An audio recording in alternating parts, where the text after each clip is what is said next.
Chris had always liked the vibe of Greenpoint at night. From his old fourth floor apartment, he could see the silhouette of the old water tower against the distant glow of the city. The night sounds filtered up, cars sliding down the street, store gates rolling down, and the faint footsteps in the hallways as neighbors went in and out.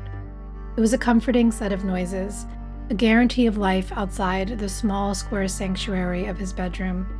He was 34, an ordinary guy, and until the visits began, a flawless sleeper. It happened without warning on a Tuesday. Chris awoke in the middle of the night, but couldn't move his body at all. His brain was awake, but his body was pinned beneath his blanket. He tried to move, to call out, but nothing would happen. He was fully conscious, but like a prisoner in his own body. His vision was still sleepy and blurry, but he started to see that at the foot of his bed there was a figure. Not a defined person, but a density in the darkness, a shape that seemed to absorb ambient light. It was hunched, vaguely feminine and heavy, a shadow with weight, a scary physical presence that wasn't supposed to exist. It didn't move, it simply inspected him. Chris felt the weight of its gaze, not one of hatred, but of a deep, malevolent curiosity.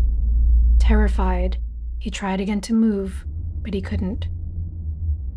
Finally, the pressure lifted. He scrambled backwards against the headboard, sweat instantly turning cold on his skin. He spent the rest of the night with the lights on, and by morning he had rationalized what had happened as a somewhat common occurrence of sleep paralysis. Maybe he was drinking too much caffeine or staying up late nights working. He saw pictures online of old hag syndrome and night demon lore and basically moved on. But the entity did not move on. The next night, it returned in the middle of his deep sleep, his consciousness yanked back to the surface while his body remained chained. The dark figure was there again, in the same spot.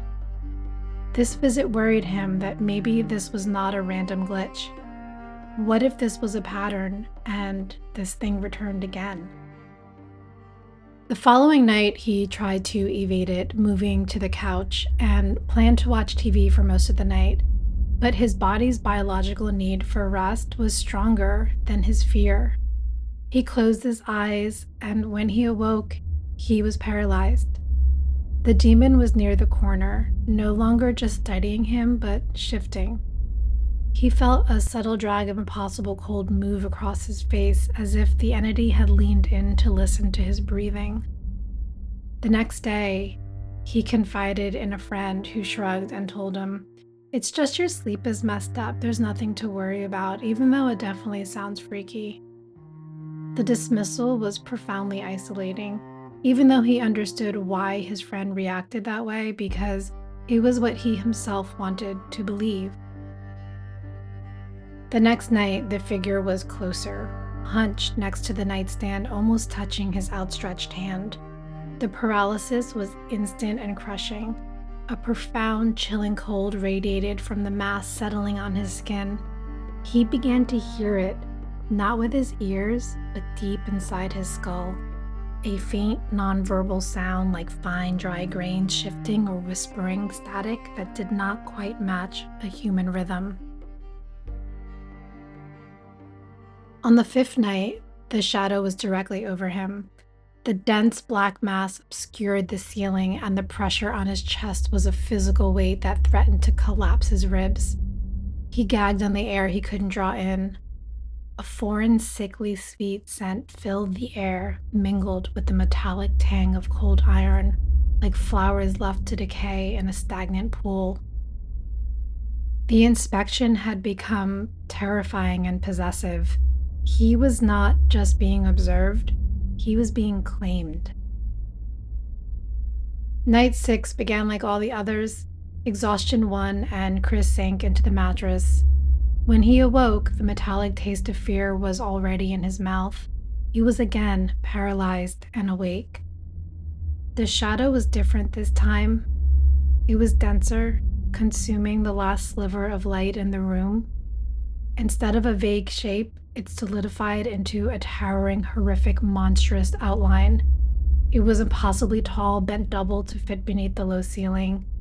Its form was an ancient black caricature of the feminine, all sharp angles and wrong proportions, a silhouette made of underworld energy. It was the physical embodiment of a dreadful purpose.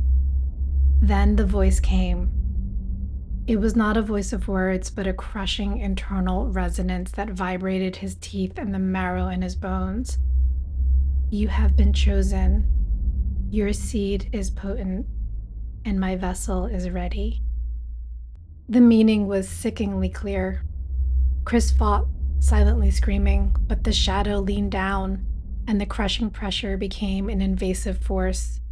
As the density pressed down, a shocking electric force of control seized his limbs. His joints popped and protested with mute agony as his body was manipulated, moved against his will, forced into the dreadful physical act of conception with the demon's grotesque form. He was present for every second, his mind thrashing and silent, unable to stop the non-consensual act his own flesh was committing. He was an object being coerced. In the blur of horror, a single thought cut through the noise. He was not being possessed. He was being harvested. When it finished, the black form retreated. The internal voice whispered one final cryptic promise that shattered his reality. The lineage has begun. When the time is complete, I will return. Then the immense weight was lifted. The shadow dissolved back into the deepest pocket of the darkness in the room. The paralysis shattered. Chris scrambled out of the bed, falling onto the hardwood floor. He felt contaminated, violated, yet utterly blank. He tore off his clothes, searching his skin, his bedsheets, any trace of evidence. There was nothing, just the deep, inexplicable cold and the sudden, crushing silence. The visit stopped completely after this night, and eventually Chris's sleep went back to normal. But he was fundamentally broken. How do you admit that you have been forced to impregnate a shadow demon? That you were used by a metaphysical entity in your Brooklyn apartment? The physiological echoes, the impossible cold, the crushing weight, the internal voice were too vivid and precise to dismiss. The physical memory was simply too real. Years passed and the shadow demon never returned. Chris still lives in Greenpoint in his same apartment. Rent stabilization is the only thing keeping him in a home that he can afford, but that benefit has now become his cage. He never knows if the dark corner will simply yield the waiting shadow, but his fear is no longer the paralysis or the violation. His terror is that she might return to claim him. And sometimes, when the night grows still, he feels the faintest flutter beneath his ribs, as if something ancient stirs, remembering him. Each night, as the city runs in its familiar tune outside his window, Chris gets into bed. He turns off the light. He looks up at the ceiling and then glances at the darkest corner. It is just darkness, but to Chris, his home is now always a profane nursery pregnant with potential. He closes his eyes, never fully relaxing, knowing that he is waiting for an inheritance that he never asked for, created in a moment of unspeakable terror by an entity that he can neither understand nor escape.